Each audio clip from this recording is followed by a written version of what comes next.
XSFM입니다. I, D, W, K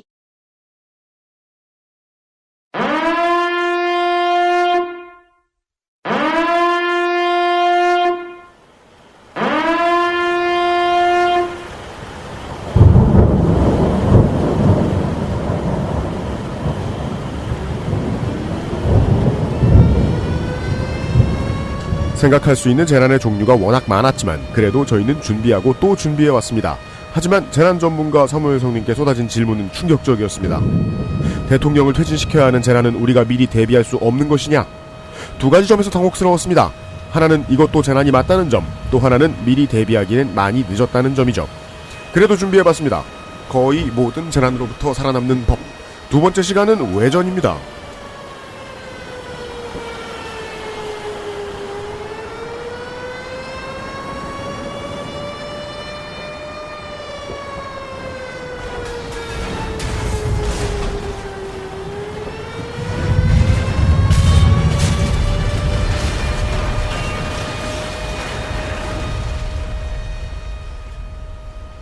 지구상의 청취자 여러분, 고생이 많으십니다.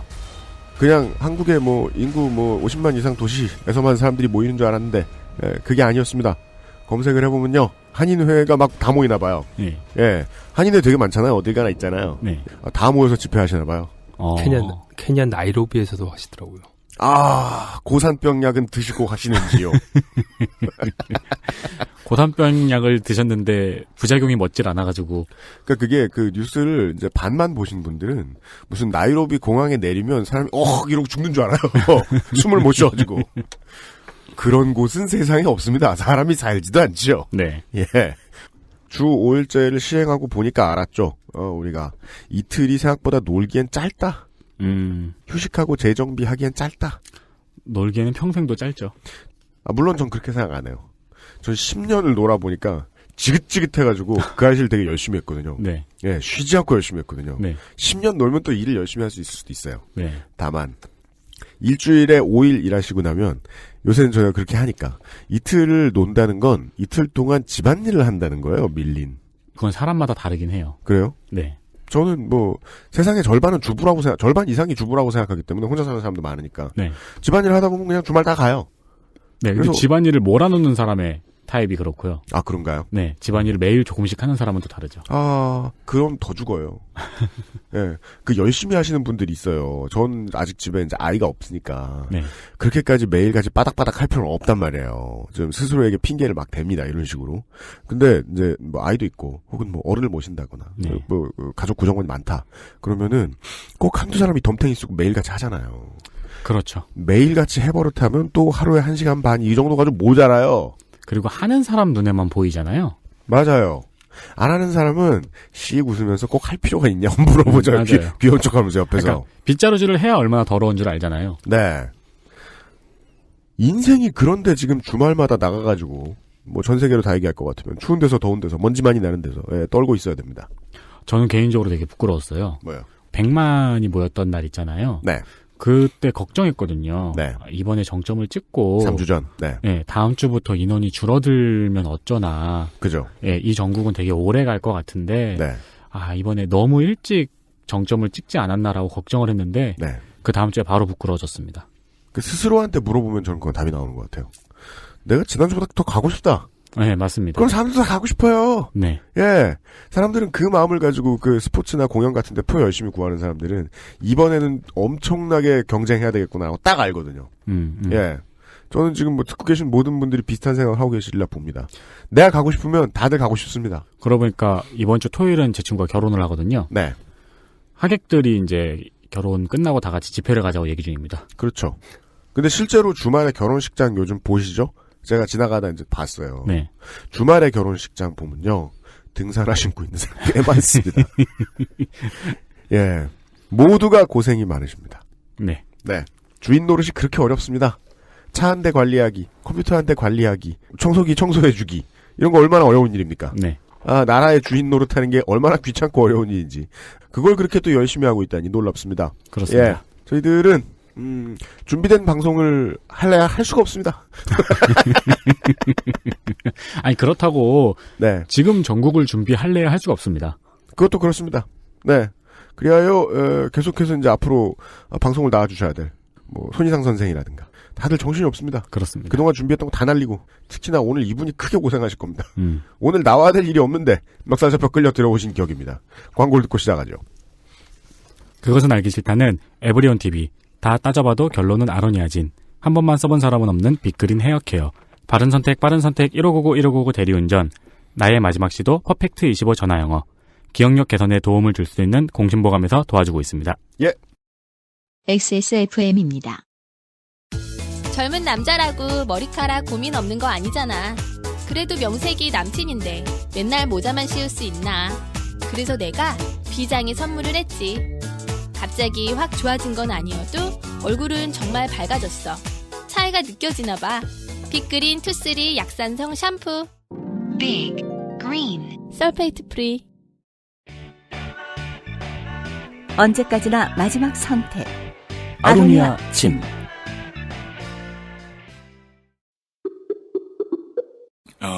Hey, why don't you call Perfect 25? 뭐? Perfect 25. 뭔데 그게? Perfect 25 English phone call service. 이거 말하는 거야? 퍼펙트25.com? Yeah, that's a good start. 광고와 생활. 김상조 기술행정관을 소개합니다. 안녕하십니까. 저는 가게에서 네. 그 일하시는 아르바이트 분이 네. 아르바이트생으로서 줄 수 없는 많은 서비스를 제공을 해주면 그런 생각을 합니다. 아, 이분이 그만둘 때가 가까이 왔구나. 그렇죠. 네. 사장이 이제 장부를 잘 들여다보지 않는데 사장과 오늘 대판을 했구나. 네. 네. 빅그린에서 네. 저희와 담당하고 계신 김 과장님이 계시거든요. 퇴사하세요. 네. 그러면서 큰 괴로움을 회사에 안겨주고 들어보시죠. 나는 퇴사하니 이벤트를 하겠어. 네. 1+1 이벤트 진행합니다. 그렇습니다. 헤어라인, 바디라인 다 같이 진행합니다. 사장님한테 허락을 받지 않았을 가능성이 엿보입니다. 그것까지는 알 수 없습니다. 네. 감사합니다. 네. 플래그십 쇼에서 홍보를 해드려야죠. 저희 회사 생기고 나서 팟캐스트 페이지가 만들어져서 네. 업데이트된 날 기준으로 보통은 3일 이내에 아이튠즈 차트에서 국내 차트에서 1위를 하지 못한 방송은 이제까지 아무도 없었습니다. 네. 네. 퍼펙트 25 잉글리시 팟캐스트가 가장 늦었습니다. 6일 걸렸어요. 아무래도 이 영어 방송이다 보니까. 네. 네. 무슨 소리야? 영어 방송 훨씬 센데. 그래요? 예. 그 한국의 팟캐스트는요 시사 반 영어 반이에요. 찾아주시는 분 관심이 없는 건 눈에 안 보이나 봐요. 네. 영어 반이에요. 네. 너무 늦었다. 자, 크게 질책을 하고, 우리 캡틴 K 대위님을 혼쭐을 냈습니다. 물론 이 K 대위님은, 진급이 좀 늦어가지고, 지금 전역을 앞두고 있는 소령진. 임소령진. 이렇게 부르는데, 그것도 캡틴이라 부릅니다. 네. 네. 캡틴 K님이 저에게 혼이 나셨다. 네. 퍼펙트 25 잉글리시 팟캐스트 들어주셔서 감사합니다. 예. 생각보다 성적이 좋아서 루디아 쌤하고 K 소령진님하고 아주 흥분해 있는데 제가 일단 가라앉혀 드렸습니다만 네. 아주 안 좋은 거다 이 성적은 우리 회사 기준으로 볼 때. 예. 하지만 매우 열심히 하시려고 하시는 것 같습니다. 그렇습니다. 매주 월요일 정오에 기다려 주시고요.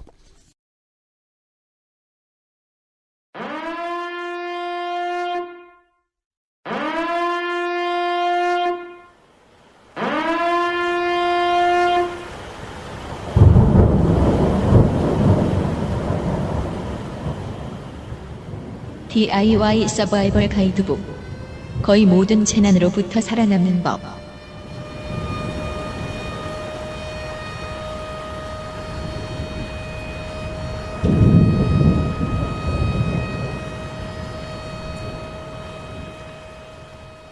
지금 들으신 음악하고 마찬가지입니다. 이 이미지라는, 재난에 대한 이미지라는 것이. 막 하늘이 무너지고, 예, 건물이 자빠지고, 싱크홀이 생기고, 예, 애들이 울고 막. 네. 그래야 재난인 줄 알았는데. 인형을 끌어안고 울고, 네. 아빠가 인형을 구하고, 네. 지금의 재난은 TV조선의 캐스터가 나와서, 집회는 이렇게 해야 된다고. 저 어제, 네. 저희 어머니도 하루 종일 종편을 보시더라고요. 그렇죠. 얼마 전에 새로 안 사실이에요. 네. 네, 매우 놀라웠는데, 네. 방에 누워있는데, 세월호에 아이를 보냈던 부모의 심정을 생각한다면 어떻게 뭐 그럴 수가 있겠습니까? 막 이런 말이 나오는 거예요. 그래서 어디서 저런 말을 하자고 놀라서 나가보니까 TV조선이더라고요. 아니, 그런 말을 하면서 혹시 아나운서가 할복이라도 했나요? 아니, 그런 건 아닌데. 자기 죄를 사해달라는 거 아니에요? 그러니까요. 예. 그런 세상입니다.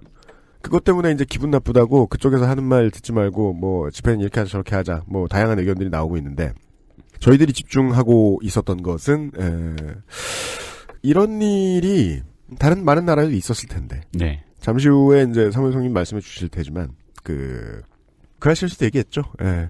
한국이 앞으로 이제 해외 다른 나라들이 OECD 국가들이 겪을 만한 네. 문제들을 이미 지금 홍역 치레를 하고 있는 것 같다. 네네, 그런 전망이 많죠 지금. 네. 근데 이 밝은 전망을 하기 위해서는 한두 가지 퀘스트를 더 통과해야 됩니다, 우리나라가. 네. 며칠 전에 이제 그 대통령의 담화에서 보셨는지 모르겠습니다만은 이러다가 내각제로 간다든가. 네. 예, 전 내각제가 나쁘다고 생각은 안 합니다만. 지금은 이상하죠. 그렇죠. 예, 내각제로 간다든가. 많은 정치부 기자들이 담화가 발표되기 전에 이거 하야다. 퇴진이다. 이런 식으로 생각하는 분들도 꽤 있었던 것 같아요. 제가 어제 보니까. 네. 예. 저는 그 생각은 했어요. 무슨 할 말이 있을까? 근데 원래 춘추관이나 국회나 이런 데 이제 모여있는 기자들은요. 네. 이제 담배 피다가 누가 그냥 자기 희망사항을 말하죠? 네. 그럼 그 안에서 자꾸 퍼져요. 그래서 소문이 이상하게 나는 경우들이 있습니다. 뭔가 실제로 발표가 되기 전에. 네. 그런 마음으로 저는 이제 그렇게 사무실에서 앉아서 유면상 PD하고 TV를 딱 틀어놓고 보다가 혹시 대통령이 계엄을 쏴버려 보자. 이렇게 된 이상 같이 죽자 이러면서. 근데 지금 상황에서 계엄 쏘면 혼자 죽는 거 아닌가요? 아니 또 몰라요. 그러니까 원래는 얘기하고 싶지 않았다가 추미애 대표가 괜히 쿡 찌르는 거 보고 네. 아이디어를 얻어가지고 하면 되겠군 이러면서 어떡해 이러면서 헛소리를 하고 있었어요. 보고 있다가 생각한 게 앞으로 지금의 전국을 타개하기 위해 해결하기 위해서 이미 주도권을 그 전에 오랫동안 가지고 있었던 세력이 어떤 아이디어를 낼지 모르겠다. 그리고 그들의 뜻대로 흘러갈 수도 있겠다. 되게 많은 변수들이 저쪽에 웃어주면서. 네. 민주주의란 언제나 패배의 경험을 더 많이 가지고 있게 돼 있습니다. 네. 또 그런 게 무슨 변수로 반복될지 모르겠다.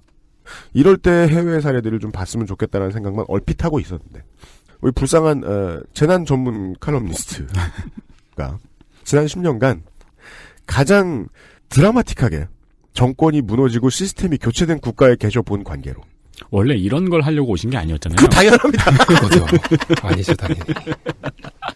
근데 하필 그 나라가 그 나라네요. 네. 어쩌겠습니까? 운명이라고 생각해야죠. 두 번째 거의 모든 재난으로부터 살아남는 법의 에피소드는 실제 재난으로부터 살아남는 법과 관련이 없는 이야기로 꾸며지도록 하겠습니다. 사무엘 성님 오랜만입니다. 네, 반갑습니다. 네.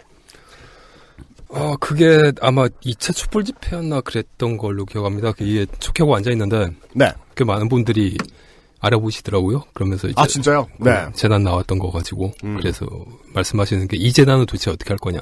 설마 또 트레이너 깃발 밑에 드셨나 보다. 어디 그렇죠. 가겠습니까? 부끄러워. 청취자 여러분, 모이는 게 그렇게 좋으신지 모르겠지만 저는 의어 밑에 있지 않는 걸 권해드려요. 의어 뒤에 있는 말이 무슨 말인지도 모르면서 거기 모여 있어. 근데 거기가 안전하긴 합니다. 그러니까 처음 이제 오시는 분들이 앉는 곳이다 보니까 가장 안전한 곳으로 가거든요. 네. 참고로 의어 깃발 밑에서는 그걸 해준다고 안전하다는 얘기 해가지고 그런데 네. 성추행범이 함부로 끼어들 수 없는 진을 구상해서 그렇게 맞춰가지고 행진해준답니다.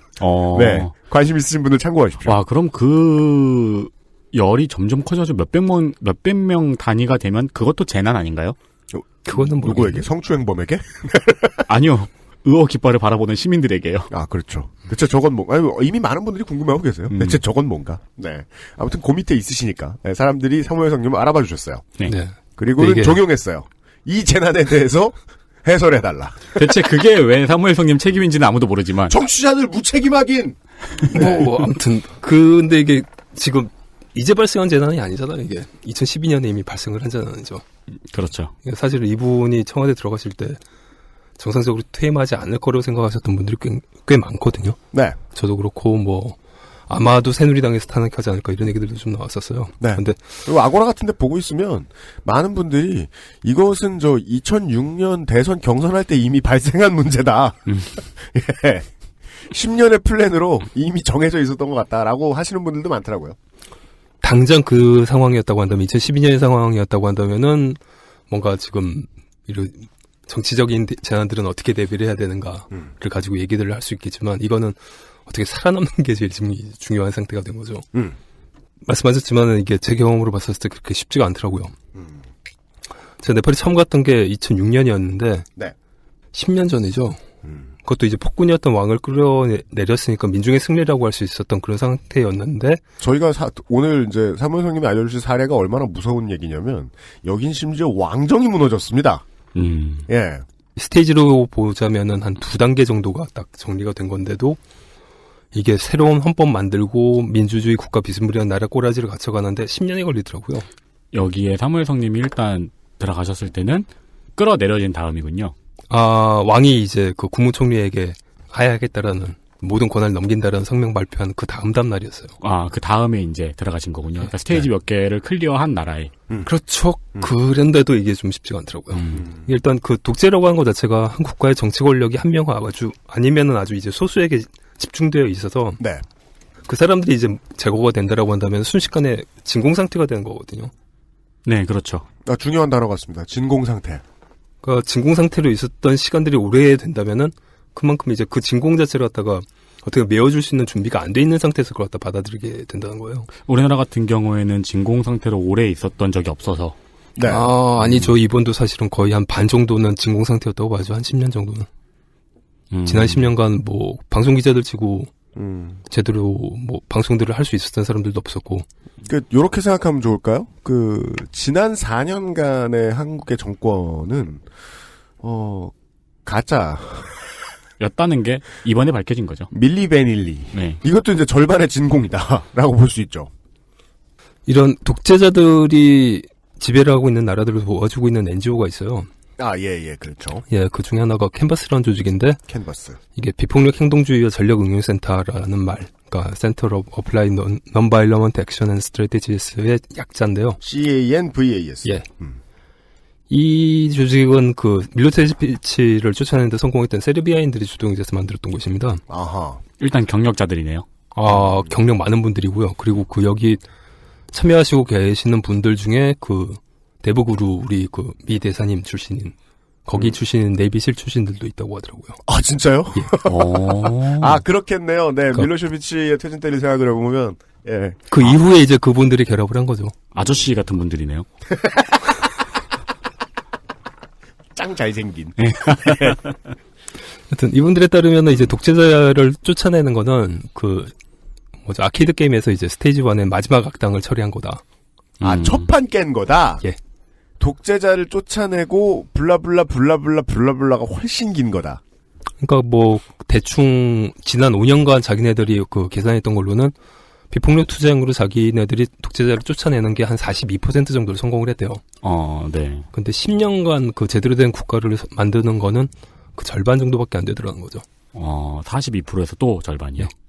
그러니까 이제 세르비아 문제에서 저도 이제 뭐 이게 엘리트주의일 수는 있겠습니다만은 밀로세비치를 축출하고 나서 얻은 가장 큰 유산이 캔버스라고 생각을 해요. 네. 근데 이게 이제 혹자들은 독재 정권을 잡으러 다니는 바운티 헌터쯤으로 생각을 하는 것 같은데 그렇다고 해도 나쁘진 않은 게 이 사람들이 독재 정권을 몰아내는 것을 1단계쯤으로밖에 안 보고 있다는 거예요.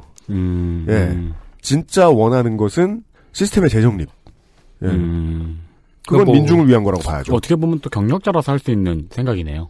그러네요. 창립을 한 분께서 이제 계속 반복해서 하는 얘기가 반지의정에서 이제 그 프로도가 그 절대 반지를 던지러 가잖아요. 그렇죠. 모르도르의 운명의 산에.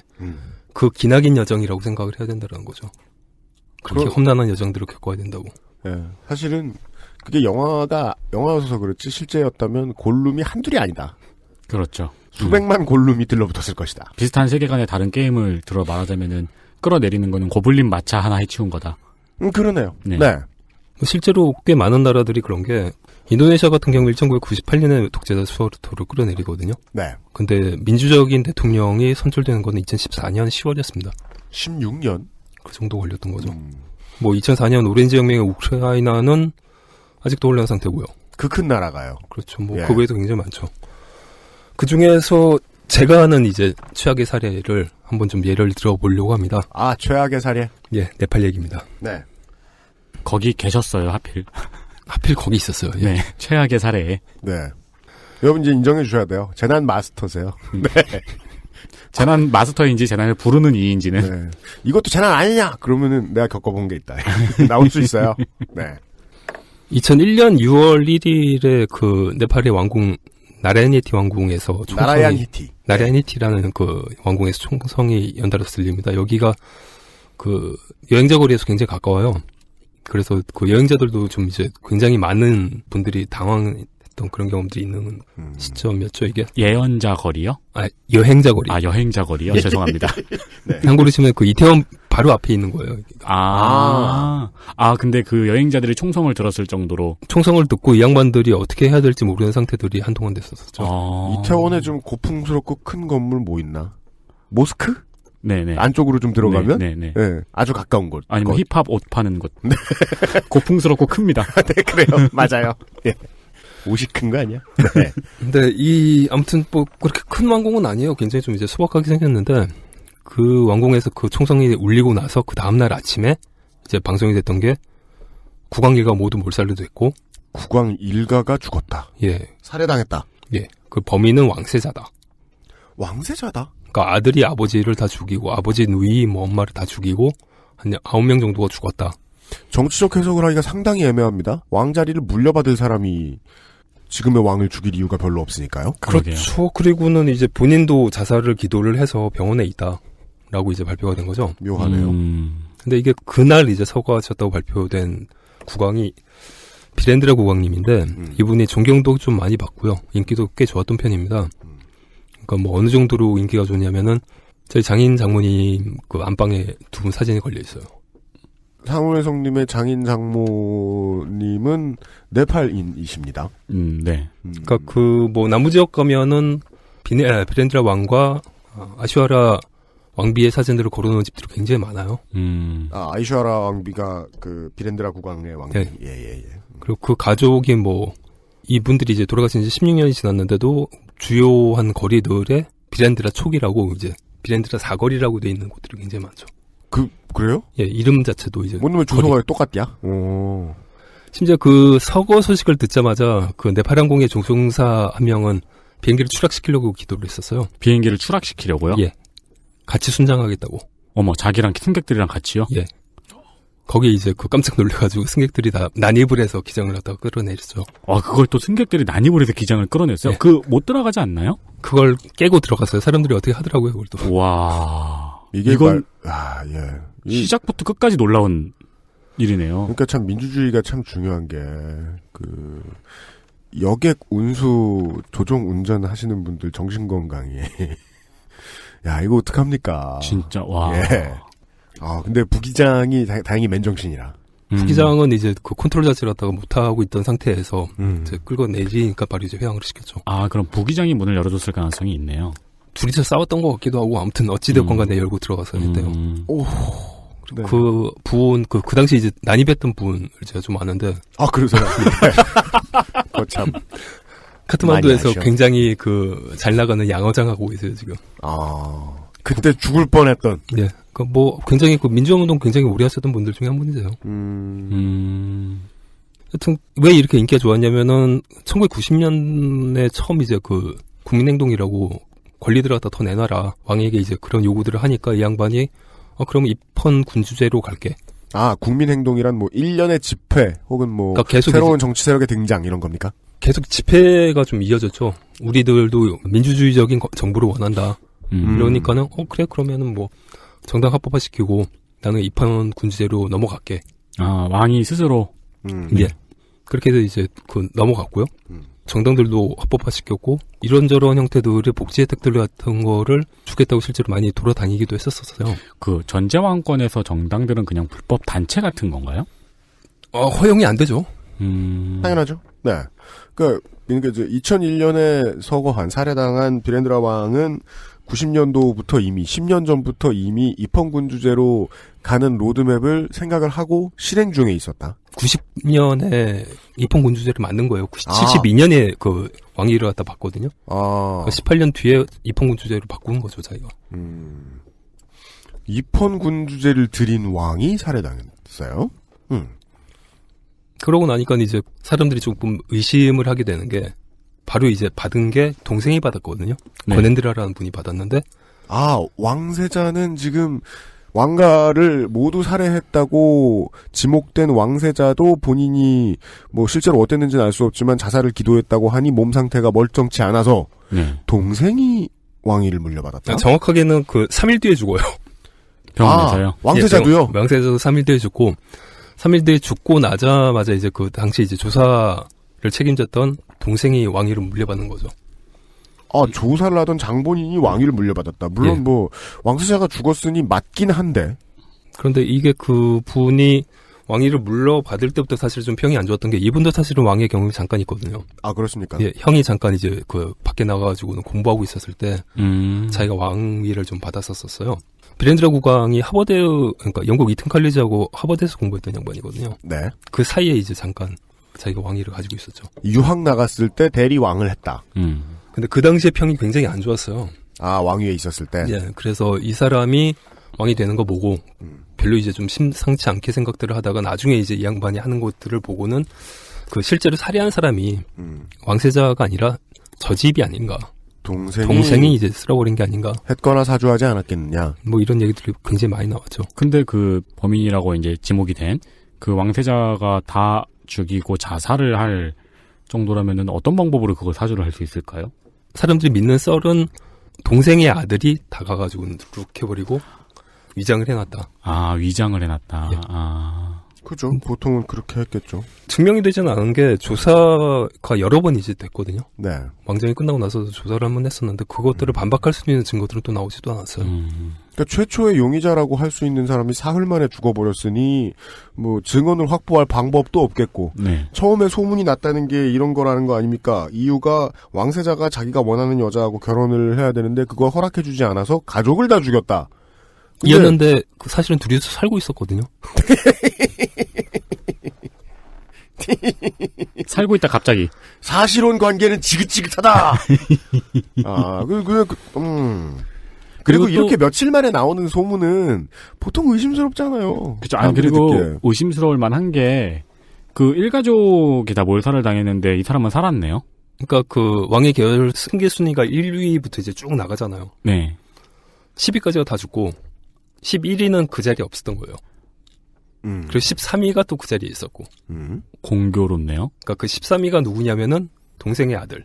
그리고 11위가 바로 이제 국왕을 받은 동생. 네. 야, 이거 뭐 부정입학도 아니고 11등이 1등부터 10등이 다 죽는 바람에. 그러니까요. 네. 여튼 뭐 그렇게 됩니다.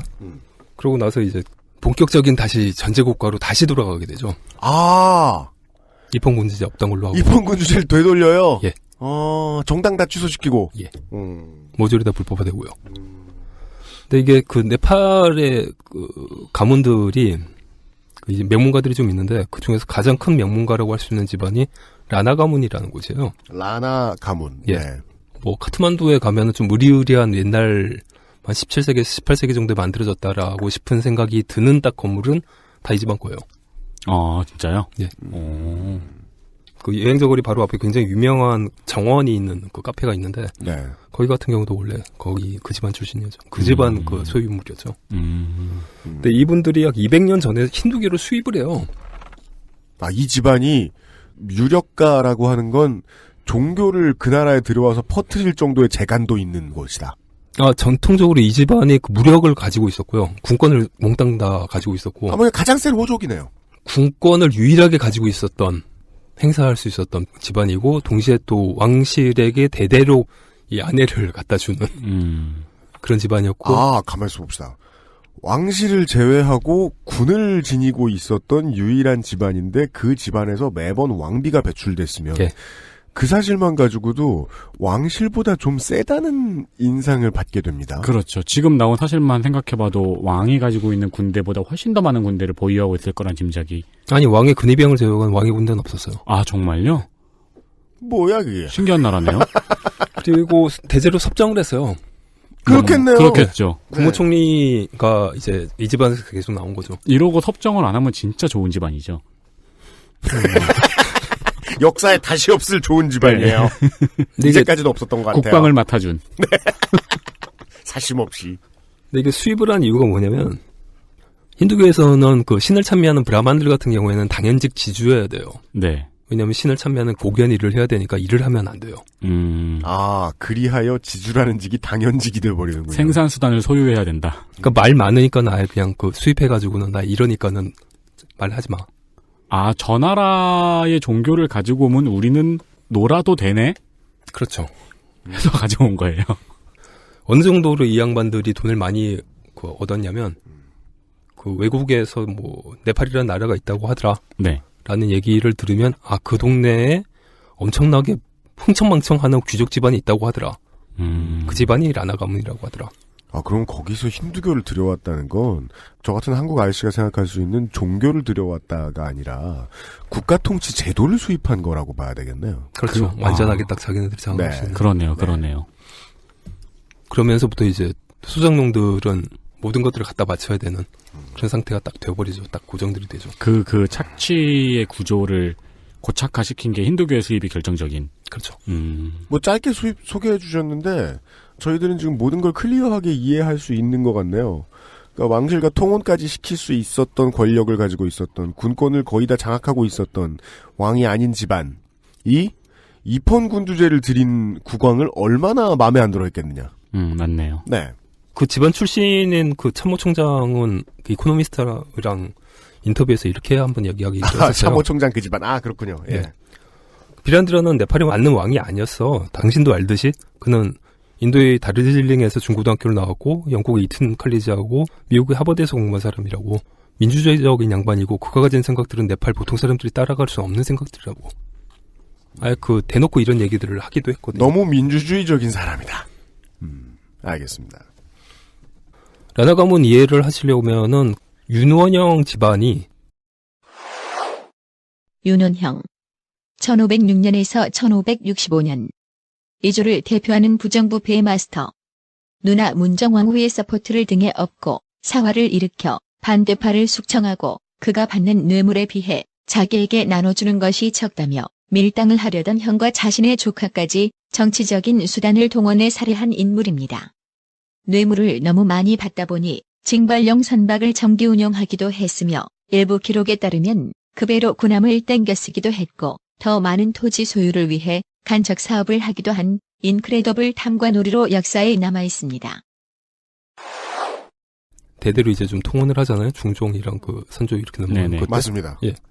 그때 그거를 유지하기 위해서 종교를 수입을 했는데 그게 내가 지주해야 되는 건 아주 당연하다. 라고 만드는 종교들을 갖다 수입을 했다고 생각을 하시면 될 거예요. 그러네요. 그러고 나서 또 이제 1950년에 아주 골 때리는 일이 벌어지는데 WHO에서 네팔 정부에 DDT를 지원을 합니다. DDT? 네팔에서 전체 국토의 한 4분의 1 정도가 평지인데 그 평지를 그러니까 말라리아랑 댕기열이 굉장히 많이 참고를 하는 거예요. 근데 평지는 보통 거기가 도시일 거 아니에요? 도시가 아니고 그냥 말 그대로 평지. 그냥 평야예요? 그러니까 말라리아와 댕기열이 참고를 하니까 사람들이 가고 살 수가 없는 거예요. 대평원이라면 아마 뭐 농지였을 수도 있고요. 그냥 그 정글이었죠 거의. 정글. 예. 그런데 거기 이제 거기서 살 수 있었던 사람들이 있었어요. 말라리아와 댕기열이 상거라는 곳에 살 수 있었던 사람들. 예, 그러니까 그 부족 자체가 굉장히 거기에 대한 저항성이 굉장히 강했던 양반들이거든요. 근데 거기에 이제 DDT가 뿌려진 거죠. 그러니까 말라리아랑 댕기열이 없어졌죠. 네.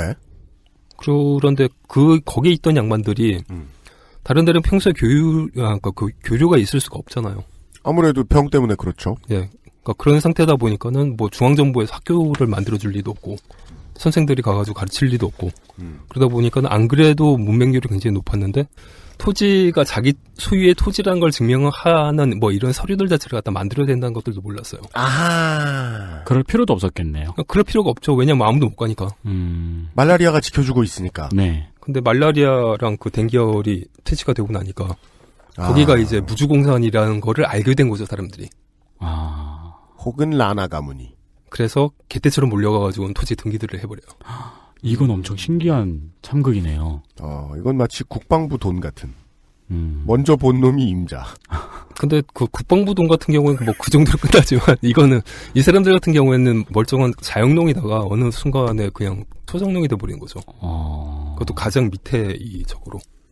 무적자가 됐으니 소장농으로 돌리죠 또. 그러니까 심지어는 이 양반들을 얼마나 이제 착취당하냐면 그 딸에 대한 초약권들까지도 그 지주들이 행사를 했어요. 1950년대. 그건 어디서 배워왔을까요? 모르죠. 브레이브 하트를 봤나? 그때 없었을 텐데. 그니까 말이야. 여튼 이 양반들이 그렇게 되는 거를 계속 이제 참다가 결국은 이 양반들도 총을 들어요. 근데 그 사람들이 총을 들기 전까지는 한 단계가 더 필요하게 됩니다. 그게 누구냐면은 마오바디라고 하는 그룹들이 등장을 하기 시작을 합니다. 마오바디. 예. 농민에 대한 지주의 착취가 크게 다르면 농민들이 저항들을 하겠죠. 네. 그리고 이런 저항들을 하려고 그러면 뭔가 이제 자기네들이 새로운 사회를 만들어야 되겠다는 이념들 자체를 필요로 하게 되는데 대체로 뭐 농민혁명들이 일어나는 지역들 같은 경우에 선택하게 되는 게 모택동식 공산주의, 영어로 이제 치면은 마오이즘이죠. 마오이즘. 네, 제3세계의 공산주의라고 불리죠. 예. 그러니까 뭐 마오이즘에 대해 이야기를 하자면 한두 끝도 없어서 저는 지금 요런 생각을 그 시민혁명과 투쟁이 일어난 역사를 보면 언제나 직업군으로 보면 맨 먼저 했던 쪽은 다 농민이에요. 네. 예. 그리고 그 이유를 너무 잘 보여주는 것 같기도 하네요. 마오이즘이 어떻게 발현되었고 그것이 수입된 다음에 시민운동은 어떻게 바뀌었는가에 대한 사례들이 여기저기 많은데 지금도 보실 수 있을 거고 그 중요한 단어가 마오바디입니다. 이 이야기를 광고를 좀 듣고 들어보시죠. XSFM입니다.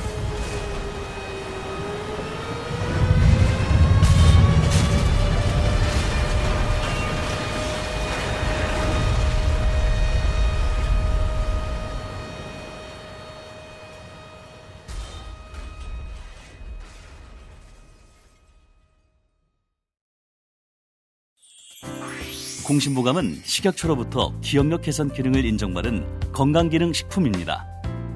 기억력이 개선된다는 것을 어떻게 알 수 있었을까요? 인체 적용 시험을 통해 공신보감을 섭취한 사람들이 기억력 개선에 도움을 받았다는 사실을 증명하였습니다. 공신보감과 함께 소중한 기억을 오랫동안 간직하세요. 공신보감이 기억력 개선에 도움을 줄 수 있습니다.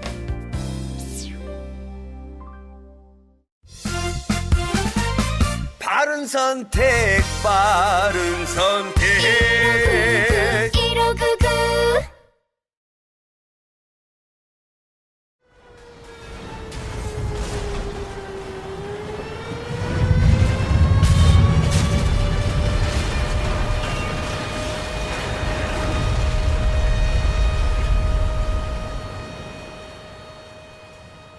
돌아왔습니다. 네. 최초에 이거 이 정도까지 착취 안 해도 되는데?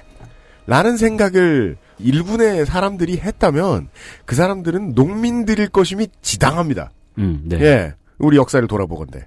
그리고 그들에게 가장 매력적인 혁명의 도구였던 것이 바로 마오이즘입니다. 마오바디의 개념부터 시작을 다시 할 것 같습니다. 사실 그 마오이스트들인 게릴라들은 굉장히 많죠. 어디 가나 있어요? 예, 페루 같은 경우에 그 후지모리 대통령이 마지막에 인기를 끌었던 것도 마오바디 게릴라가 이 인질극을 벌이잖아요. 네. 예, 일본 대사관에서 그거 진압하면서 영웅이 되죠. 근데 이 인도 대륙의 마오이스트들 같은 경우는 좀 심합니다. 지금도 이들이 주로 이제 활동하고 있는 지역들 같은 경우에는 지역 경찰서장이나 뭐 지주들 목 살려가지고는 그 이렇게 걸려 있는 거 굉장히 많아요. 지금도요? 예. 매년 한 3-4건 정도가 나오고. 와. 어느 정도냐면은, 인도가 파키스탄 인근 지역인 카시미르 지역에서 분쟁으로 지금까지 한 150명 정도가 죽었거든요. 네. 근데 마오이스트들과의 전투에서는 거의 한 1000명 이상이 죽었던 걸로 그렇게 알려져 있어요. 네. 그런데 이게 이렇게 됐던 이유가 뭐냐면 처음에 이제 이 양반들이 인도에서 그 마오이즘을 받아들이게 됐던 거가 1960년대 서벵골의 그 낙샬이라는 지역에서 소적쟁이가 벌어졌는데 이게 아주 처참하게 진압을 당하거든요. 서벵골의 낙샬 지역에서 예. 뭐 소장료 봉기가 났다. 예, 그게 다르질령에서 굉장히 가깝고 뭐 낙샬이라고 하는 마을이 굉장히 작아요. 근데 거기서 이제 처절하게 진압을 당하고 나서 이 양반들이 뭔가 좀 필요하다라고 해가지고는 자기 나름대로 이제 그 마오이즘을 받아들이게 되는데 네. 핵심은 농민 빼고는 다 죽여라 합니다. 네. 그러니까 뭐 지식인, 자본가, 국가 행정 인력, 경찰, 군인 다 인민의 적이니 다 죽여라. 네. 그래서 뭐 그러니까 최초에 빼앗긴 자들 사이에서 어떻게 할 것인가를 논의하다 보면 최초가 중요하죠. 최초에 득세하는 것은 이렇게 가장 공격적인 방식이죠. 이렇게 이제 변형되어 있는 마오이즘이 1994년에 수입이 돼요. 마오이즘 익스트림. 그렇죠. 예. 1994년이요. 예. 네. 그러니까 60년에 이제 그 인도에서 정리가 됐던 마오이즘이 팔이 들어간 건 94년이에요. 그리고 그 아까 전에 네. 그 왕가가 몰살당했다는 얘기도 예. 저는 되게 과거 얘기 같다 생각하면서 들었거든요. 2001년. 네, 아예 시기가 좀 다른 느낌이네요. 그리고 이 양반들이 이제 96년 2월 4일에 이민전쟁을 선포하고는 전쟁을 벌이기 시작하는데 이 양반들이 이민전쟁을 선포하니까는 그 네팔에 있던 모든 정당들이 사실 비웃었어요. 왜죠? 아니 지금 동구권들 망한 게 90년대인데 그리고 21세기고 예. 이제 뭐 현실 그 사회주의 국가들이 망한 지가 거의 한 6, 7년이 돼가는데 지금 무슨 마오주의냐고. 게다가 네팔은 당시에는 또 손에 흙 안 묻혀본 사람들이 보기엔 좀 갸우뚱한 게 이제 입헌군 주제도 되고 있는데 무슨 소리야? 라는 소리를 했던 사람들도 있겠네요. 그렇겠죠. 그러니까 이 문장 자체가 그 연도 때문에 되게 부자연스러운 문장이잖아요. 그러네요. 인도에서 변형된 마오이즘이 1994년에 네팔에 수입되었다. 그리고 1996년 2월 4일 인민전쟁을 선포하다. 이게 1964년 이렇게 돼 있어야 어울리는 문장이잖아요. 그러니까 무슨 2016년 7월에 이묘환이 사면봉으로 홍진호를 물리쳤다. 이런 느낌입니다. 사초 보는 느낌이죠. 사초 보는 그렇습니다. 느낌. 근데 이게 지금 현재 얘기였고 그리고 이게 그런데도 되게 웃겼던 거는 당황스러운 건 사실은 인민전쟁을 선포하니까는 군 자원들을 확보하기가 굉장히 쉬워져요. 누가요? 네팔의 마오이스트들은 마오바디라고 부르는데 네. 이 양반들이 리크루팅을 그냥 선포한 걸로 그냥 했어요. 아, 모여라. 전쟁 선포를 하니까는 개떼처럼 모여들었어요. 우리 군인 되라. 개떼처럼 모인 이유는 그 착취의 정도 때문이겠죠. 그러니까 토지 개혁을 하겠다. 그리고 토지 개혁을 하겠다. 그리고 사람이 사람답게 좀 살겠다. 살아보자. 그리고 뭐 계급 철폐를 하자. 부글부글 끓고 있었던 중이라는 증거네요. 그러니까 90년대니까 미디어와 괴리되어 있을 리는 없으니 네. 나라가 어떻게 돌아가는지를 농민들이 알고 있었을 거 아니에요. 그 양반들이 보기에도 이 나라의 군대란 사사로운 것이라는 느낌을 많이 가지고 있었겠죠. 거기다가 전체 네팔 인구의 10%는 항상 외국 나갔고 이랬거든요. 그러니까 다른 일자리가 나라 없어서. 예, 다른 나라가 가지고 항상 보고 있던 것들이 있는데 왜 우리는 이렇게 깝깝할까? 라고 하고 있던 차에 이민 봉기가 벌어졌다라고 하니 그걸로 쫓아간 거죠. 도화선만 필요했던 상황이었네요. 네. 그렇죠. 그런데 그 당시에도 놀랍고 지금도 사실은 좀 놀라운 거는 그 절반이 사실은 여성들이었어요. 아, 그건 이유가 뭐죠? 전 뭐 바로 이해되는데요. 예. 그 가장 많이 빼앗긴 사람들이 가장 폭력적인 혁명에 손을 빨리 얹게 되는 것 같아요. 네. 사람들이 농담으로 했던 얘기가 네팔에서 이제 가장 많이 수출이 되는 게 뭐냐라고 하면 여자라고 했어요. 일자리로요? 아니면 다른 형식으로? 아니요. 그 소장농의 상태들이 어느 정도로 처참하냐면 하루 1달러 가지고 사는 사람들이거든요. 네. 이 사람들 같은 경우에는 그 정상적인 생활 자체가 안 되다 보니까 딸을 파는 거예요. 인도의 사창가로 넘어가거나 아니면은 장기 공급자가 되어버렸죠. 그냥 생지옥이었네요. 그렇죠. 그러니까는 전쟁을 하겠다고 싸우다가 차라리 죽겠다고 덤벼들었던 거죠, 사람들이. 그렇습니다. 근데 이 양반들이 이렇게 뭐 인민전쟁을 하네 뭐네라고 해도 실제로 무장이 제대로 돼 있지는 않았거든요. 그러니까 처음에 이 양반들이 뭐 여러 다큐멘터리 채널이나 이쪽에서 이제 찾아가지고 봤었을 때 무장 상태로 보면 거의 19세기에 뭐 나왔던 사냥용 총 몇 정 네, 권총 몇 개 뭐 이런 것들 가지고는 있었어요. 심지어 화살도 쓰고 있었다고. 그렇죠. 그러니까 단발용에 최적화된 라이플을 가지고는 뭐 전투를 할 수는 없죠. 네. 근데 이게 그나마 뭐 그러니까 몰살당하지 않았던 게 네팔 정규군도 사실은 무장 상태가 굉장히 안 좋았거든요. 네. 이쪽이나 저쪽이나. 네. 근데 이게 그 일이 하나 터져요. 뭐냐면은 국왕이 몰살당했던 비레인드라 국왕이 몰살당했던 2001년 바로 그해 9.11이 터집니다. 9.11이요? 예. 어떤 상관이 있을까요?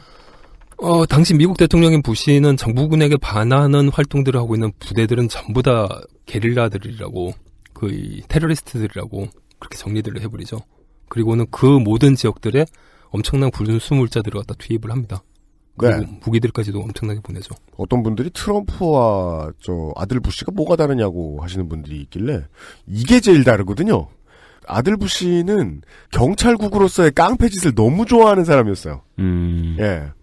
그것뿐만 아니라 어느 정도까지 지원을 해주냐면은 정부군을 음으로 양으로 우리가 잘 알려진 CIA랑 MI6가 와가지고 작전까지 펼쳐요. 이코노미스트 특파원을 지냈던 토마스 베리라는 친구가 카트만두라는 제목의 네팔 근현대사를 다룬 책을 2014년에 썼는데요. 예. 이 책에 보면은 MI6랑 CIA가 무스탕 작전이라는 걸 공동으로 펼쳤다.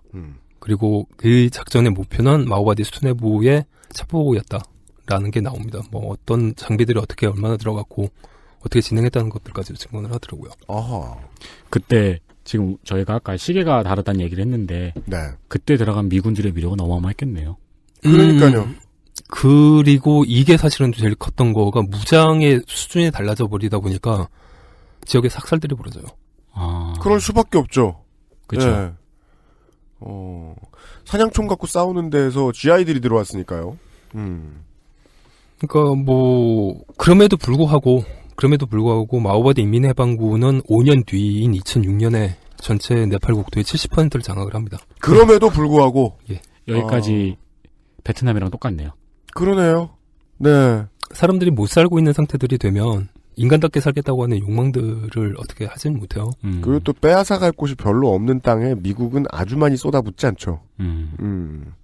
그래서 2006년 카트만두에서 약 19일간 파업들이 벌어집니다. 시위가 계속적으로 벌어지다가 결국 2006년 4월 21일 총리에게 모든 권한들을 넘긴다는 발표를 하고 하야를 하죠. 그 전 비렌드라 왕 일가 몰살의 주요 용의자로 지목받았던 동생왕, 왕정을 되돌린 그 양반이 70%의 국토를 빼앗긴 상태에서 하야를 발표했다. 네. 총리에게 넘긴다는 것은 한국하고 비슷하다지만 비슷할 수도 있고 다를 수도 있는 게 체제를 아예 넘겨버렸네요. 네. 그러니까 뭐 전제왕정 자체를 갖다 포기를 한다고 했으니까 바로 이제 개헌을 하기 위한 작업들이 진행들이 되게 되죠. 그러니까 국가가 아예 바뀐 거고 지금부터 할 일이 어마어마하게 많은 거네요. 그렇죠. 근데 이제 여기서 이제 좀 기억하셔야 될 부분이 뭐냐면 워낙에 원시적인 무장 상태였기 때문에 이 사람들이 교전 상태에서 죽었던 마오바디만 한 10,000명 정도가 되고요. 10,000명이 죽었다. 10,000명. 그리고 이래저래 민간인들 학살들까지 포함을 하면 한 15만 명 정도가 죽었다라고 얘기를 합니다. 와. 그게 2000년대의 일이네요. 그게 2006년의 일입니다. 네. 물론 뭐 한국에서 시사 프로 하면서 이런 것을 지적하지 않을 수 없습니다. 해외의 전쟁 사망자 수는 한국인을 놀래키지 않아요. 그렇죠. 네. 가장 심각했던 게 한국 자살자 수와 약간 못 미쳤었죠. 그렇기 때문에 그렇습니다. 네. 네. 여튼요. 국토의 70%를 확보를 하고 네팔의 샤왕도까지 이제 끝장내니까 자기네들이 표대결을 해도 이길 거라고 이제 마오바디들은 생각을 했죠. 이게 특이하네요. 보통 인류 역사에서는 이렇게 되면 이 다음에는 군부 독재잖아요. 네. 근데 여기서는 표대결을 해도 이길 거라고 생각을 했기 때문에 바로 선거를 준비했던 거네요. 그것도 있지만은 사실은 마오바디 무장 형태들로 놓고 봤었을 때 정부군이랑 바로 이제 붙으면은 자기네들이 진다는 건 자기네들이 잘 알았거든요. 일상적인 전투 활동들 자체가 불가능한 환경이잖아요. 네팔 같은 경우에는 기본적으로 4,000m 이하는 산이라고 부르지도 않는다고요. 네네네. 그러니까 봉우리라는 소리 정도 들으려고 하면 한 7,000m 정도는 돼야 돼요. 그런 데서 이제 벌어지는 게릴라 전들을 대규모 군사작전을 통해 가지고는 톱을 할 수는 없거든요. 그렇죠. 그러니까 이제 투입이 된다라고 한다면 거의 분대병력이나 중대병력 정도가 투입이 되는 건데 거기에는 어떻게 할 수 있었지만 지형상 양쪽이 가장 두려워해야 할 것은 결국 장기전이었기 때문에 왕정이 그렇죠. 물러난 것일 수도 있겠군요. 이길 수 없어서 물러났다기보다는. 뭐 계속 장악 자체가 불가능했었던 부분들도 있었고요. 아무튼. 그러네요. 장악이 불가능하네요. 네네네. 그래서 그 초창기 2006년 초창기부터 마오바디가 계속 이제 했던 거는 그 당시 대장이었던 인민해방군, 지금도 아마 인민해방군 사령관으로 있는 걸로 알고 있는데, 그 프라찬다라는 양반이 계속 나와가지고 우리는 민주적인 정부를 갖다 원한다. 우리는 그 투표를 해서 민주적인 합법 정부들을 만들 것이다. 폭력혁명 안 한다. 라고 BBC, CNN 뭐 이런저런 매체들이 계속 나와갖고 얘기를 했었어요. 지금부터 한국의 사정하고 좀 비교해 봐주셨으면 좋을 것 같습니다. 이제 정권이 뭘 잘못하고 있던 정권이 무너졌을 때 이것을 무너뜨리는데 역할을 한 어떤 사람들이 이렇게 바꿔야 된다 저렇게 바꿔야 된다 하고 의견을 들고 나오는데 그 의견은 무조건 자기들이 이길 것 같은 쪽인 게 맞죠. 네. 그런데 이 양반들이 이제 착각을 했던 게 뭐였냐면은 농촌은 자기네들이 어떻게 할 수 있는데 도시는 자기네들이랑 전혀 상관이 없는 지역이라는 걸 전혀 몰랐던 거예요. 도시 지역들 같은 경우에는 1960년대 정당들이 잠깐 생겼었을 때 그 정당의 조직들이 아직까지도 남아있었거든요. 정당의 조직들이요? 예. 그러니까 특정 정당을 지지하는 사람들이 상당히 있다는 것 자체를 사실은 카운트를 안 했던 거죠. 네. 이게 이제 한국과 상관없는 거라서 생경한 분들이 있을 수 있습니다. 이런 류의 이제 혁명이 완수되어가는 시점에서는 마오주의자와 막스레닌주의자들이 부딪힙니다. 그러니까 그 되게 웃기게 되는 게 뭐냐면은 1960년대 합법화됐었을 때 그 중에도 막스레닌주의 정당이 있었고 이 정당들 같은 경우 주로 이제 노동자들을 대상으로 조직들이 진행들이 됐었거든요. 네. 그러니까 뭐 서비스 지역 노동자들이라든가 네팔 남부 지역의 공단 노동자들이라든가 이런 양반들이 이제 주요 포섭 상대들이었고 그 사람들 같은 경우에는 지금도 이제 막스레닌주의 공산당을 지지를 해요. 그 사람들이 있다는 것 자체를 사실 무시를 했던 거죠. 왜냐하면 농촌에서 워낙에 압도적이니까. 이 표로 이길 수 있다. 예, 다 쓸 수 있다. 그러고는 이제 딱 시작을 하는 게 2006년 11월 29일에 평화협정을 서명을 하고요. 공화국 정부를 세우기 위한 그 헌법 개정을 위해서 재헌의회를 소집하기 위해서 이 작업들을 해보는데 딱 그제서야 이제 카운트를 해보니까는 인구가 아무래도 도시 지역에 많이 살고 있고 이러다 보니 자기네들이 과반이 안 된다는 걸 알게 되는 거죠. 예습을 똑바로 안 했다는 걸 본선이 돼서야 알았다. 그렇죠. 거기다가 자기네들을 개무시하고 있었던 지주들의 정당들 자체도 이제 실제로 카운트가 된다는 것들을 알고는 이제 놀라죠. 그런 혼란 상태에서 별의별 정당들이 막 생기기 시작을 해요, 또. 그러니까 예를 들자면은 통일교 정당도 생기고요. 그랬다고 하죠. 그리고 주체사상파 정당도 생깁니다. 통일교요? 통일교랑 주체사상파 정당들. 예. 통일교는 그 통일교인가요? 예, 그 통일교 그 주체사상 맞습니다. 우리 사무실에 좀 걸어가면 있는 그거 있잖아요. 예, 라이징선 달고 있는 거. 음료수를 잘 만드는. 예, 거기. 음료수로 매수했다는 게 아니라요. 그래서 이제 각각 남북한에서 하나씩 사상을 전파합니다. 통일교당이 생기고 주체사상당이 생겨요. 그렇게 생긴 상태에서 어찌됐건 간에 합의들을 해가지고는 재헌의회가 소집이 되고요. 네. 재헌의원들을 뽑기 위한 선거가 2008년 4월 10일 선거가 됩니다. 네. 당시 참여했던 게 약 50개 정도의 정당이었다고 해요. 예. 문제는 역시나 예습을 제대로 안 했으니까 마오주의 정당들의 그러니까 투표율이 그렇게 확보가 안 돼요. 그 전체 선거에서는 약 30.52% 정도의 지지율을 갖다가 확보를 하게 되고요. 그리고 그 상태에서 이제 집권할 수 없으니까는 공산당에게 막스레닌주의 공산당에게 손을 벌리게 되죠. 마오바디들이. 막상 뚜껑을 열어보니까 30.52%밖에 안 되고, 네. 그래서 네팔 공산당에게 손을 벌리게 되죠. 연정 제안을 하게 되죠. 그렇게 해서 그 추가로 17%를 확보를 했음에도 불구하고 이 수상이 되기 위한 과반 정도가 안 되는 거예요. 47%. 그 상태에서 이제 그 합종연행을 계속하고 뭐 그 어느 당 국회의원들이 몇 명이 거기로 갔다고 하더라 뭐 이런 얘기들이 계속 나오고 있던 사이에 갑자기 방송사들의 음성 파일이 하나가 전달이 됩니다. 음성 파일이요? 예. 전화 내용을 녹음한 거였는데 녹취록이요? 예. 녹취록이 아니고 전화 내용을 녹음한 거였어요. 네. 이게 뭐였냐면은 중국 영사랑 마오바디 사무총장이 전화를 하는데 수상이 되기 위해서는 15표가 필요하고 15명은 매수를 해야 된다. 그 매수를 하기 위해서는 한 사람당 17억씩 줘야 된다. 네. 돈을 어떻게 전달을 할 거냐? 돈을 집행할 리세가 있냐? 전달한다면 어떻게 전달할 거냐?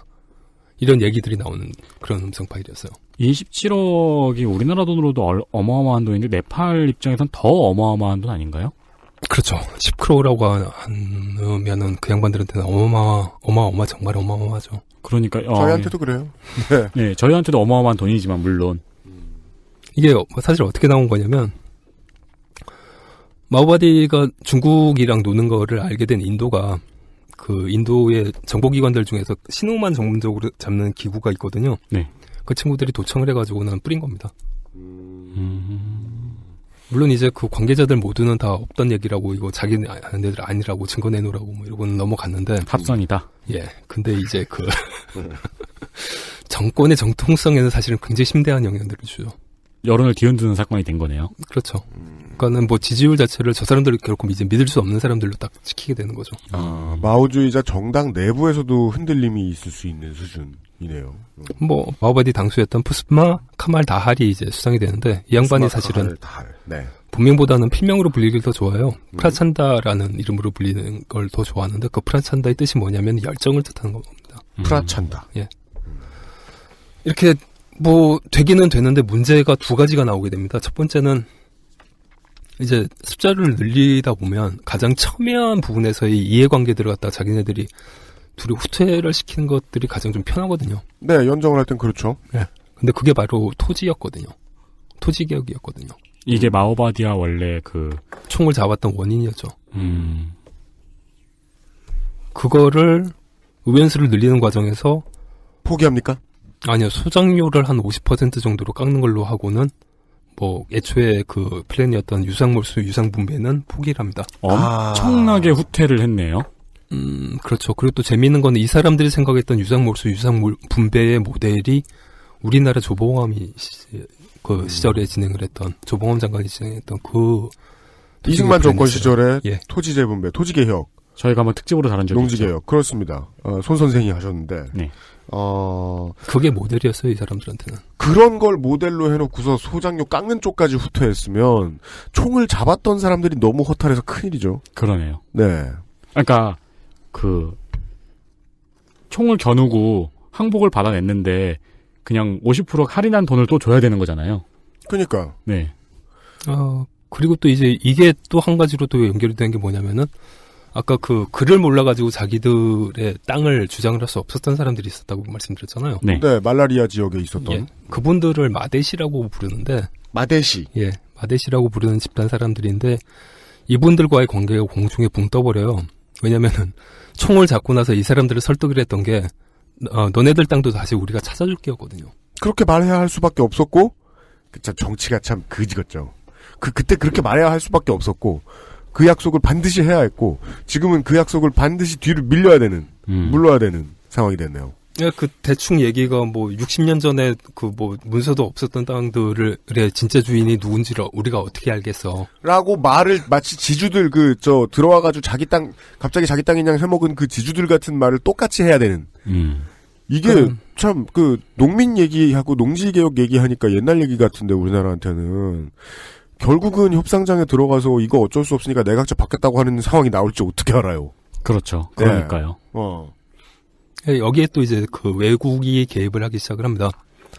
일단 앞서도 말씀드렸지만 인도에서 제일 큰 골칫덩어리는 낙살바리들이거든요. 인도의 그 마오주의 게릴라들. 이 양반들이랑 직접적인 관계가 있는 정부가 네팔에 들어서는 거를 아무도 원하지 않았다 보니까 계속 이제 압박을 넣기 시작을 하죠. 마오이스트가 정권을 잡은 게 가장 못마땅한 건 인도다. 그렇죠. 이 양반들이 그래서 빡쳐있는 마데시들을 잘 이제 구슬려가지고는 계속 국경봉쇄를 하게 하는데, 네팔은 내륙 국가거든요? 그렇죠.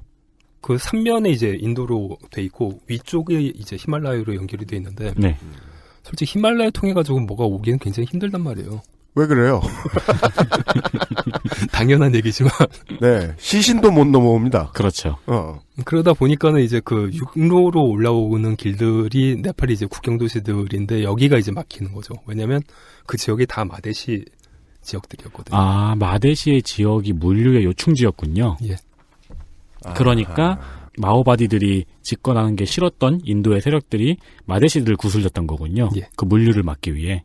그리고 이제 또 마데시들 같은 경우에는 또 하나의 무기가 있었어요.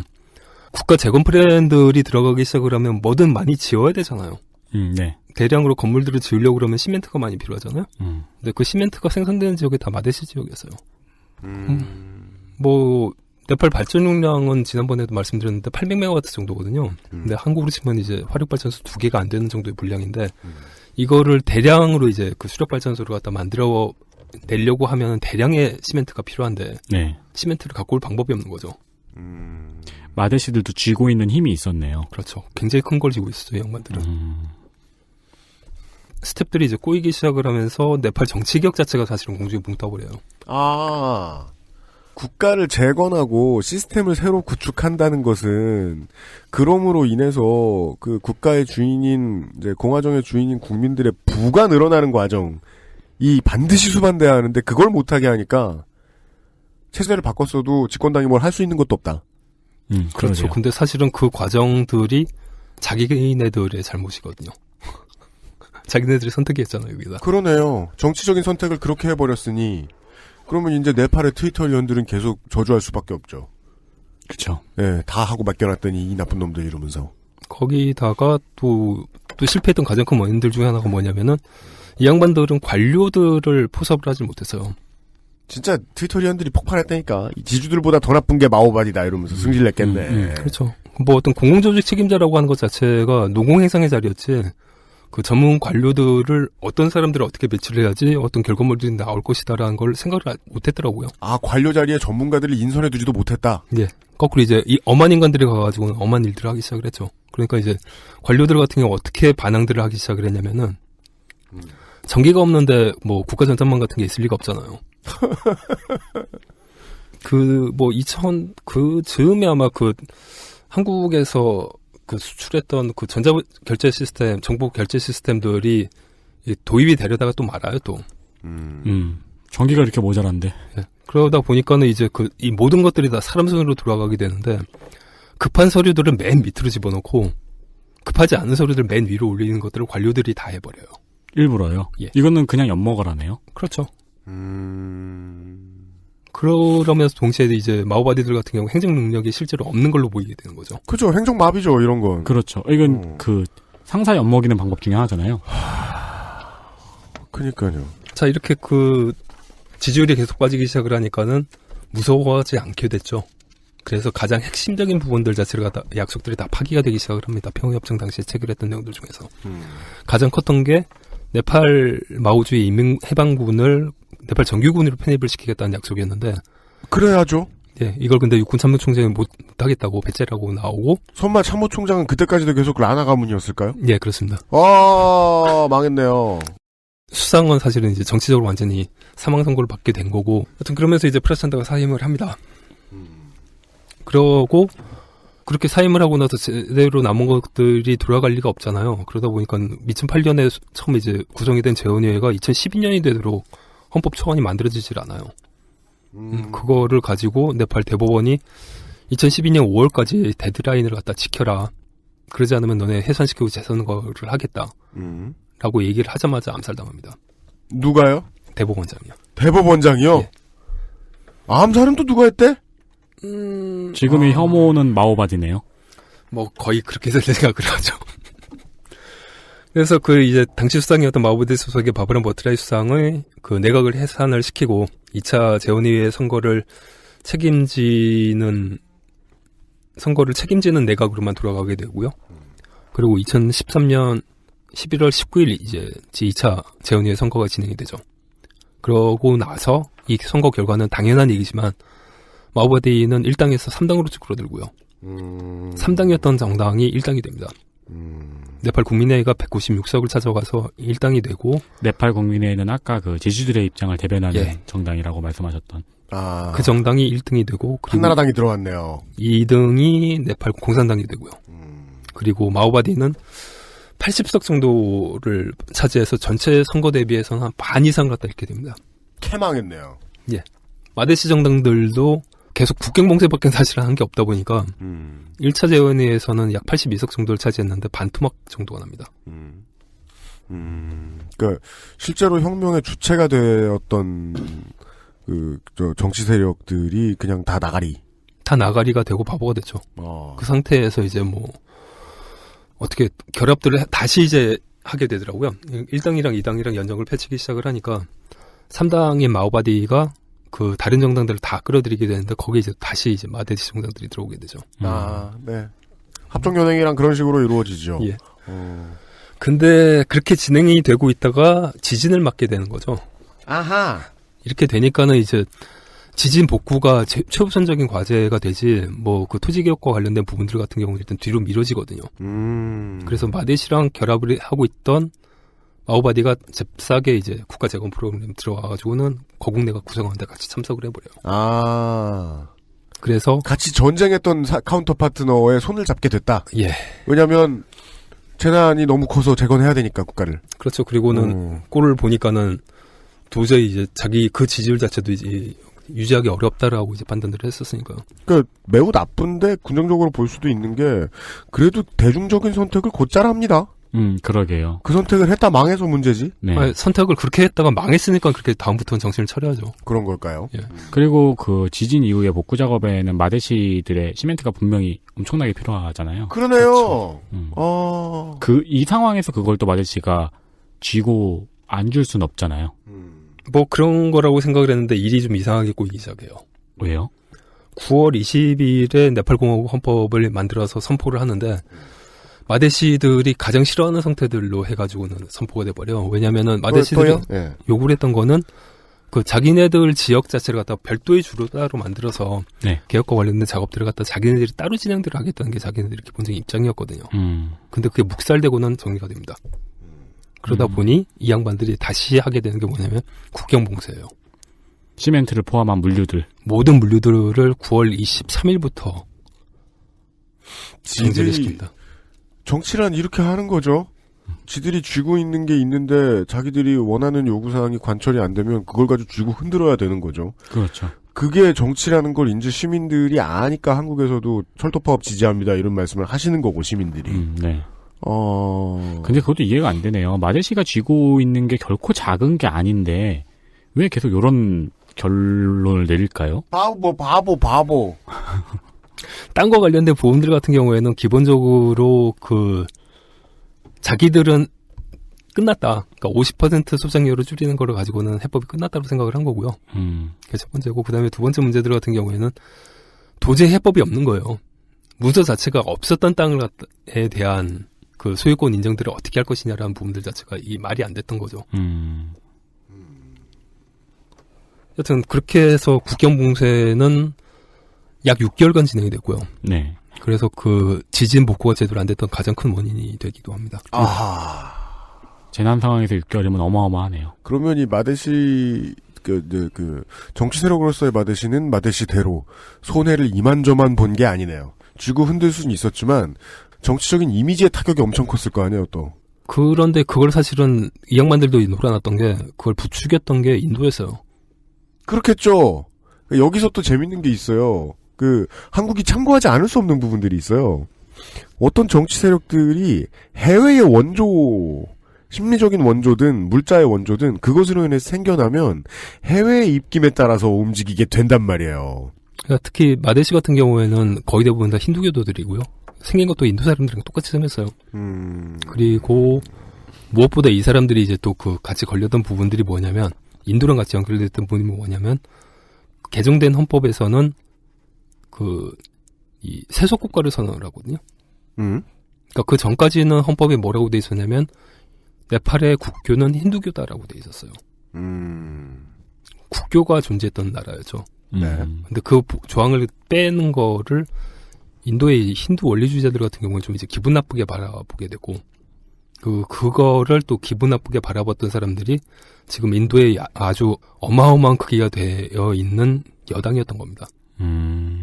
그리고 마데시도 인도와 그런 종교적인 문화는 공유하고 있었고요. 그렇죠. 그런데 마오이스트들은 네팔에도 결국 영향력을 좀 미치고 싶어 했던 중국의 입김도 어느 정도 감안을 해서 정치를 해야 되는 사람들이었고.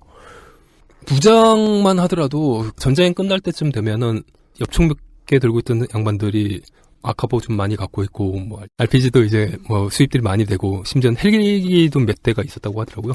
예. 그게 이제 그 중국에서 사실은 어떻게 그렇겠죠. 반출을 받았던 것들로 이제 보이는 게, 왜냐면 중국 입장에서는 어찌됐건 간에 인도령으로 돼 있는 국가는 자기네들한테는 껄끄럽거든요. 어찌됐건 간에 인도랑은 자기네들도 전쟁을 한번 했었고요. 헌법에서 세속 국가가 되었다는 것은 민중이 원하는 것이라고 해석하면 좀 순진한 것인 게 중국이 원해서 그렇게 된 걸 수도 있으니까. 아니요. 민중들이 원했던 거예요. 민중들이 원했던 건데 중국이 승인해 줄 것이라는 거죠. 세속 국가가 된다고 하면. 자기네들은 사실은 그게 문제가 될 거로 생각을 안 했어요. 거꾸로 굉장히 순진하게. 근데 그게 이제 인도 입장에서는 쥐고 흔들 수 있는 패거리가 되어 있었고, 그리고 인도의 말들을 아주 고분고분하게 들을 수 있는 집단이 있었던 거죠. 여튼 그렇게 돼서 지금 현재는 결국은 어떻게 되냐면은 헌법 개정에 대해서 합의를 다시 했고요. 그러니까 헌법의 개정이 아니라 헌법의 편집이라고 얘기들을 하는데, 그 편집이라 하면 결국 이제 종교 문제를 어떻게 얘기를 할 거냐. 그러니까 종교 문제와 분구 문제들을 어떻게 할 거냐와 관련된 이슈들로 좀 정리가 되어 있는 상태입니다. 자, 이게 이렇게 정리들을 하면 좀 이제 들어보면 깝깝하시지 않나요? 이런 느낌이에요. 이제 제가 참고하고 싶은 것들은 이런 것입니다. 한국은 물론 한국을 오래 살다 보면 국경 맞대고 있는 나라가 없는 게 이렇게 편한 거다라는 걸 잘 모를 수 있어요. 네네.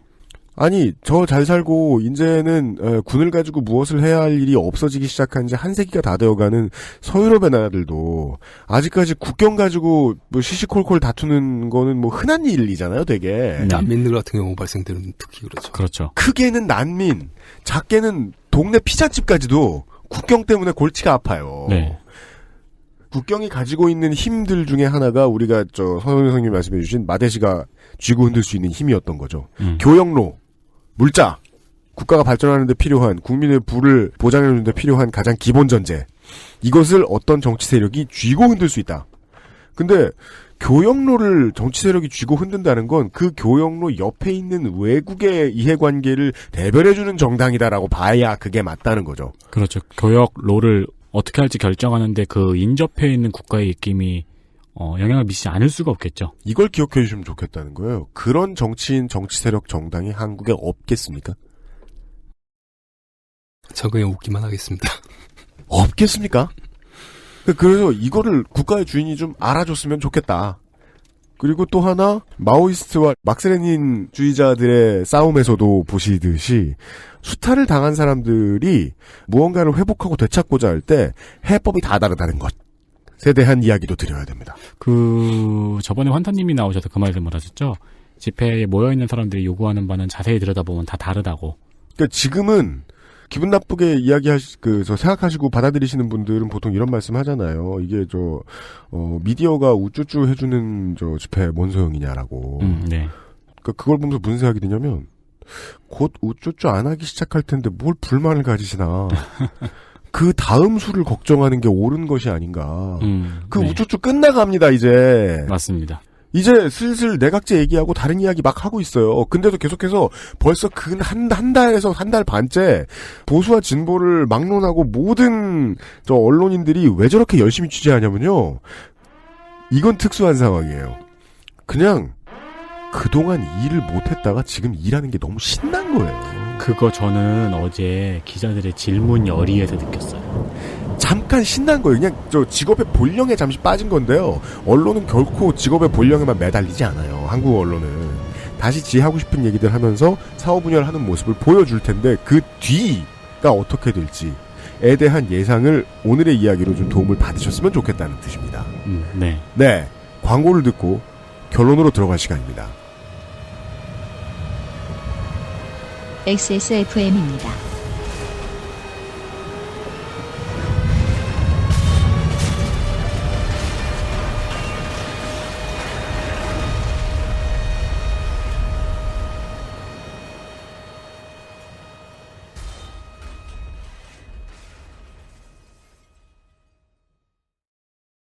카카오톡으로 지난 수업 내용을 확인하고 반복해서 연습할 수 있습니다. 늘어난 실력을 매일 알려주는 전화 영어. Perfect 25.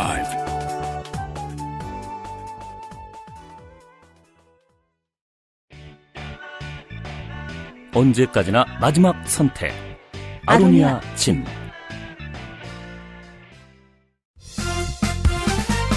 바로 바른 선택, 바른 선택. 1599. 음주 후엔 아무것도 하지 마세요. 1599-1599에 전화만 주세요. 대리운전 1599-1599.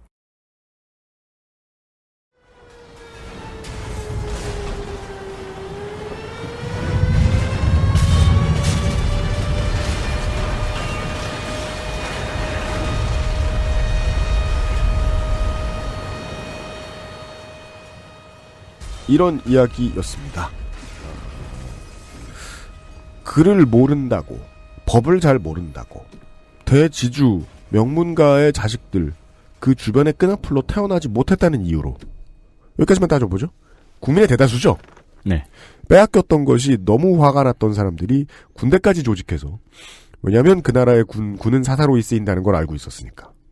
그래서 맞섰고 왕을 끌어내리고 왕정을 없애버렸고 나라를 바꿨고 재헌의회까지 구성해내는데 성공했음에도 재헌의회의 2번에 걸친 투표에서 다수당이 되는 데에 한 번 실패했고 네. 한 번 성공했을 때는 서로 간에 내분도 있었고 정치적인 판단 미스로 인해서 해외에도 많은 걸 잃어버렸고 반대편 정당에 너무 많은 걸 잃어버리기도 했고 심지어 자기들 사이에서도 지지를 해야 되나 말아야 되나 하는 고민을 늘리는 방식의 정치를 해버렸습니다.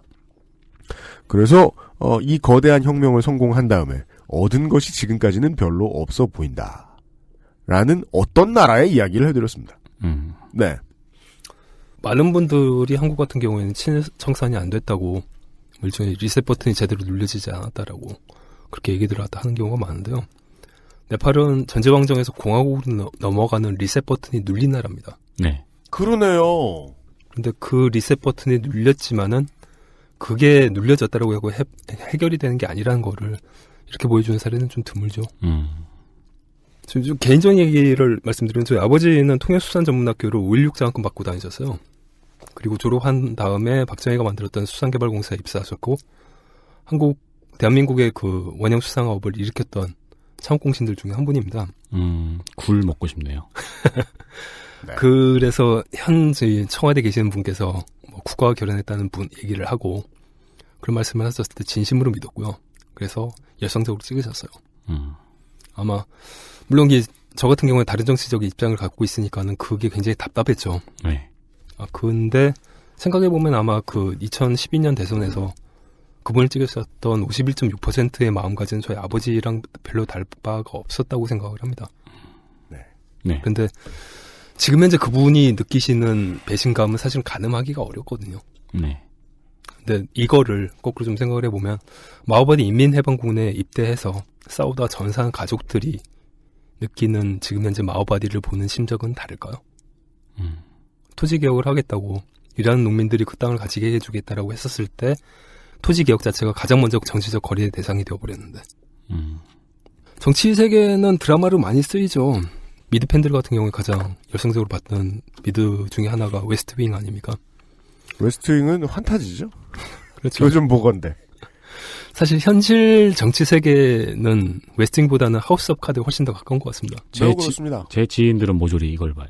하우스 오브 카드. 네. 네.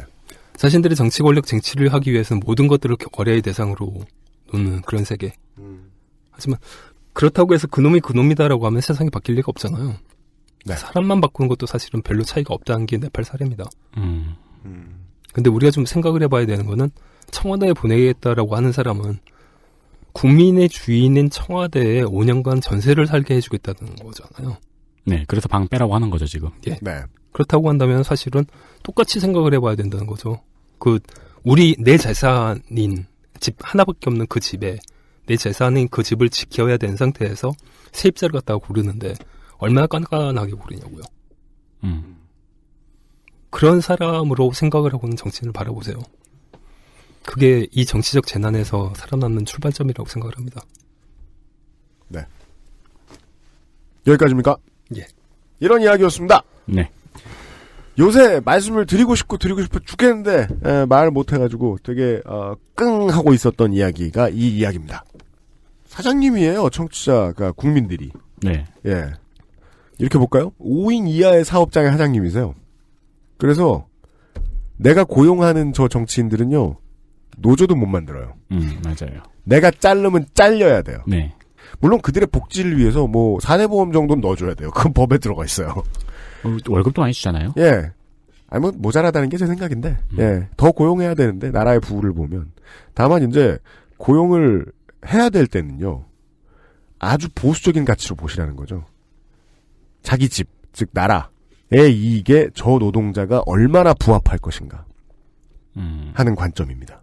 이 부분을 보수적으로 보지 않으시면 힘듭니다. 아무나 다 데리고 와서 정치시켜는 안 된다는 거죠. 조금 다원론적인 이야기가 될 수도 있을 것 같아요. 이게 뭐 광의의 차이인지 협의의 차이인지는 모르겠는데, 자기 집, 자기의 이기심, 자기의 평안만을 위해서 정치인을 뽑는 게 물론 가장 첫 번째이기도 하지만, 우리는 다른 가치도 존중할 수 있는 지성인이잖아요. 네. 그거를 또 망각하는 것도 문제가 될 것 같아요. 다만 이렇게 말씀드릴까요? 보수란 방금 만든 돌다리를 두드려보는 공포에서 비롯됩니다. 네. 네. 내 나라에 무슨 일이 생길까를 걱정하는 그러한 공포 정도는 가지고 있는 것이 투표권을 행사할 때 매우 저는 중요한 태도라고 보는 겁니다. 그거 안 됐으니까 이런 정치적 재난 상황이 발생이 된 거죠. 불쌍하다고 뽑았으니까. 그냥 무조건 믿었으니까요. 네. 불쌍하면 지금은 라디오 시대에서 소개해줘요. 그리고 저 ARS 후원 받아요. 그죠. 한 번에 한 1, 2억씩 모입니다. 그거 하는 것과 정치적으로 책임을 지는 것은 좀 많이 다르다. 국민 탓이라는 게 아니라요. 국민인 것이 매우 피곤한 일이다 정도를 알려드렸습니다. 그것도 그건데 저는 개인적으로 쟁점이 승리하고 나서 서로 지금 의견 합의를 안 되고 배신이 계속되고 그렇기 때문에 분열되었던 역사잖아요. 지금 네팔의 지금이. 네. 아까 제가 한타님께서 말씀하셨던 그 집회에 모인 사람들의 요구와는 다 다르다고 말씀을 드렸잖아요. 그렇죠. 그러면 그 사람들이 지금 내고 있는 한 목소리가 이루어지고 나면 그 다음 스테이지로 넘어가잖아요. 네. 그럼 이제 각자 요구하던 두 번째 안들을 다 각자 꺼내놓을 거란 말이에요. 그럼요. 그때부터가 이제 스테이지 1보다 어려운 스테이지 2가 시작되잖아요. 네. 네. 그때 절망하지 않았으면 좋겠어요. 왕 깼는데 지네끼리 싸우고 난리네 이런 식으로 절망하지 않고 원래 그런 일이 일어난다고 생각하시고 그때 절망하지들 혹은 그때 실증 내지들 않으셨으면 좋겠어요. 개인적으로. 그건 당연히 일어나는 일이니까요. 네. 일단 누가 해줄 거라고 생각을 하시면 안 되죠. 그렇죠. 그 정치인이 당연히 해줄 거라고 생각하지 않아야 되죠. 그리고 말과 행동이 다른지 계속 지켜봐야 되죠. 그런 메시지였습니다. 지금까지는 너무 잘 됐습니다. 네. 네. 추미애 대표가요. 하고 싶은 건 아무것도 못했습니다. 우리 하고 싶은 것만 다 했습니다. 얼마나 짜증나 있을까요? 앞으로도 계속 그랬으면 좋겠습니다. 예. 막 던졌는데 막 준비해주신 사무엘 성님 고생 많으셨습니다. 고맙습니다. XSFM입니다.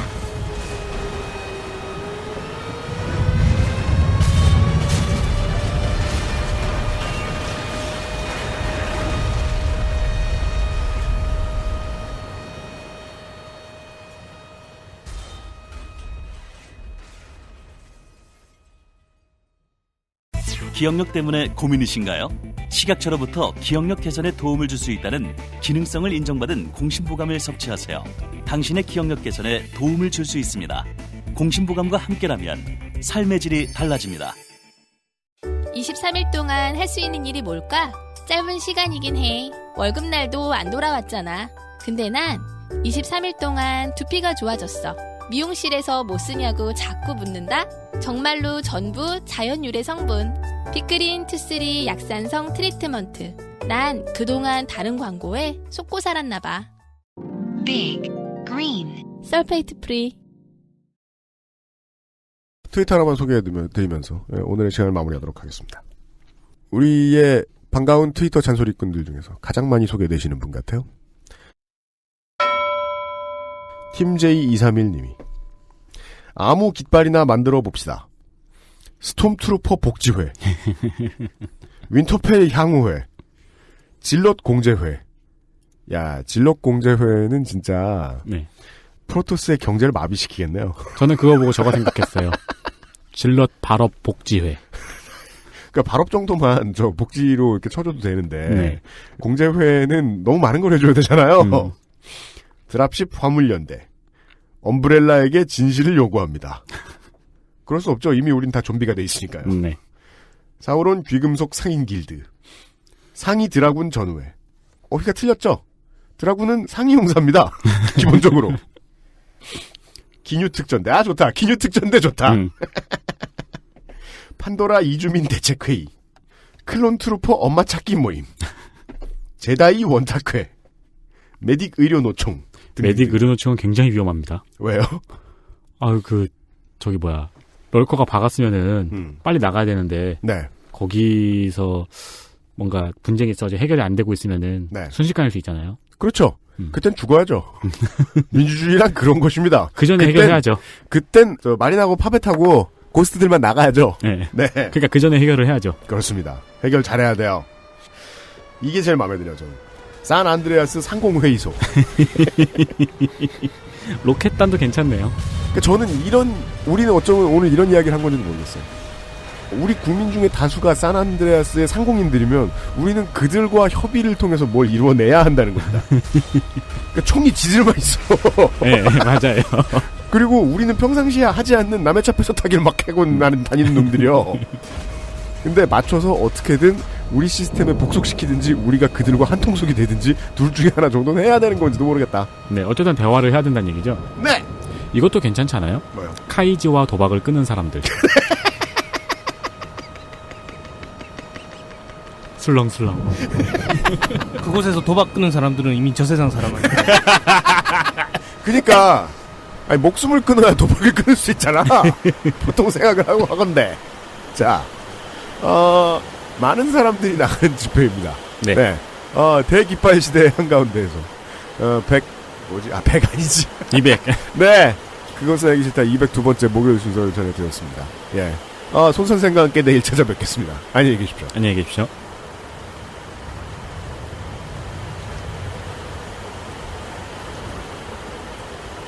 XSFM입니다.